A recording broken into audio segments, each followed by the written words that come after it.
कांजी भाई, welcome to our show. मेरा सबसे पहला सवाल आपसे ये है कि आप सभी धर्मों के पीछे क्यों पड़े?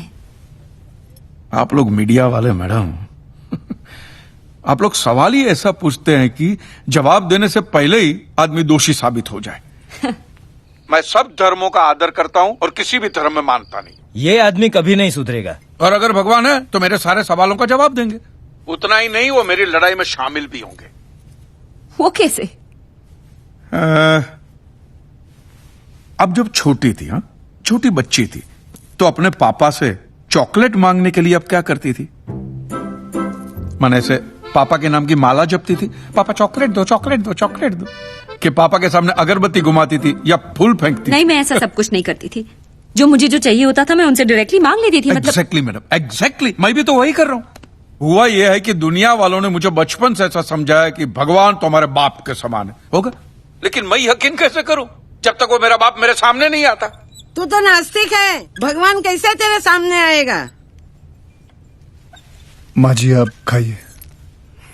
कांची भाई, वैसे तो मैं भी मानता हूँ कि भगवान हमारे पिता समान है। हाँ। तो क्या वो मेरे सामने आएंगे? आप ये मंदिर मूर्ति वगैरह में मानते हैं? हाँ, मानता हूँ। तो वो तुम्हारे सामने नहीं आएंगे। लेकिन क्यों?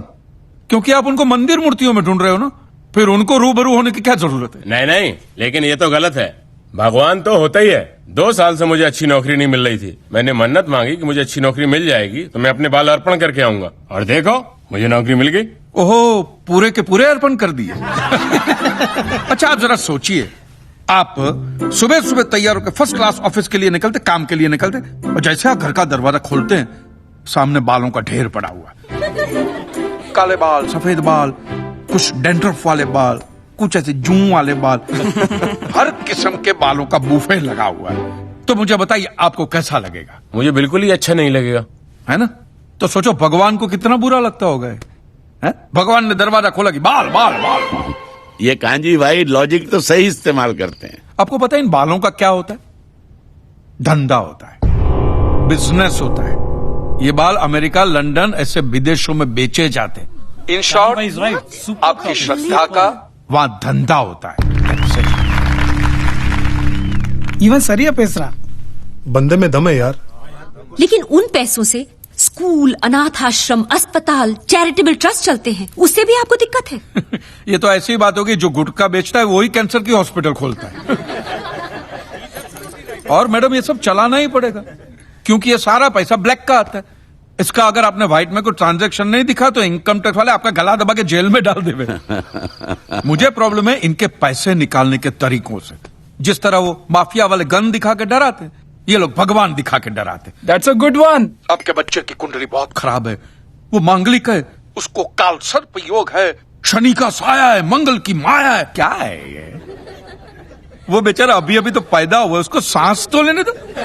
फिर इस सबके इलाज के लिए वो लोग पूजा पाठ की बंदूकें निकालते हैं, और जीते जी तो छोड़िए, ये आपको अगले जन्म के लिए भी डराते हैं।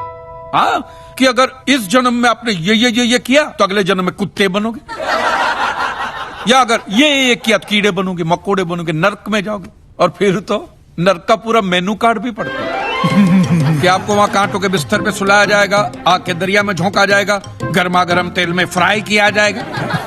मैं आदमी हूं कि पकोड़ा हूं?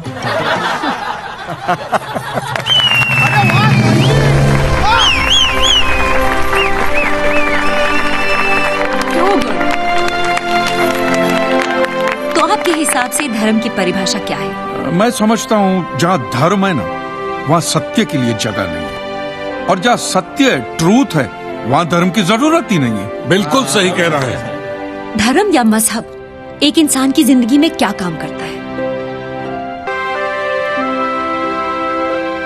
मेरे हिसाब से तो एक ही काम करता है मैडम, या तो वो इंसान को बेबस बनाता है या फिर आतंकवादी।